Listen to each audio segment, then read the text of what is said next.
Hi everyone, welcome to Aarthi's Kitchen and Vlogs. ഇന്ന് നമ്മൾ കാണാൻ പോകുന്നത് മണി സേവിംഗ് ടിപ്പാണ്. അതായത് മന്ത്ലി ബഡ്ജറ്റ് ഫോർ 8,000 റുപ്പീസ് സാലറിക്കാണ് മന്ത്ലി ബഡ്ജറ്റ്. വീഡിയോയിലോട്ടൊന്ന് പോകാം.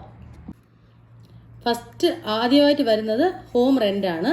ഹോം റെൻ്റ് ആണെങ്കിൽ അതിന് എന്തായാലും 2,000 റുപ്പീസ് ആണ്. അങ്ങനെയുള്ള വീടേ നമുക്ക് നോക്കാം. 8,000 റുപ്പീസ് സാലറിക്ക് 2,000 റുപ്പീസിൻ്റെ വീടാണ് നമുക്ക് നോക്കാൻ പറ്റത്തുള്ളൂ. നെക്സ്റ്റ് വരുന്നത് സിലിണ്ടറാണ്. 500 rupees cylinder. Grocery item monthly 1,000 rupees ആണ്. 1,000 റുപ്പീസ്.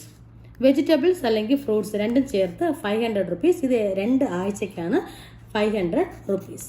2 വീക്സിനാണ് ഈ 500 rupees. Non veg item for monthly ആണ് 1,000 റുപ്പീസ്. കുട്ടികളൊക്കെ ഉണ്ടെങ്കിൽ എന്തായാലും നോൺ വെജ് വാങ്ങേണ്ടതാണ്. അങ്ങനെയാണെങ്കിൽ മന്ത്ലി എന്തായാലും 1,000 റുപ്പീസ് ആകും. ട്രാൻസ്പോർട്ടിന് 1,500 റുപ്പീസ്. ആർ ഡിക്ക് വേണ്ടി സേവിങ്സിന് വേണ്ടി 1,000 റുപ്പീസ് നമ്മൾ സേവ് ചെയ്യുന്നുണ്ട്. അത് നിങ്ങൾക്ക് ബാങ്കിലോ പോസ്റ്റ് ഓഫീസിലോ എവിടെ വേണമെങ്കിലും ഇടാവുന്നതാണ്. പോസ്റ്റ് ഓഫീസിലാണെങ്കിൽ 5 ഇയേഴ്സ് ആകും. ബാങ്കിലാണെങ്കിൽ 1 ഇയറിൽ നിങ്ങൾക്ക് കാശ് കിട്ടുന്നതാണ്. അങ്ങനെ ഈ ഇത്രയും നമ്മൾ നോക്കിക്കഴിഞ്ഞാൽ നമുക്ക് 7,500 വരുന്നുണ്ട്. 7,500 റുപ്പീസ് നമുക്ക് മന്ത്ലി വരുന്നുണ്ട്. ഇതിൽ നമ്മൾ ബാലൻസ് വരുന്ന ഈ 500 റുപ്പീസ് വരുന്നുണ്ട്. ബാലൻസ് വരുന്ന ഈ 500 റുപ്പീസ് ഞാൻ നേരത്തെ പറഞ്ഞ ഈ വെജിറ്റബിൾസ് അല്ലെങ്കിൽ ഫ്രൂട്ട്സ് 2 ആഴ്ചയ്ക്കാണ് ഞാൻ പറഞ്ഞത് 500 റുപ്പീസ് എന്ന്.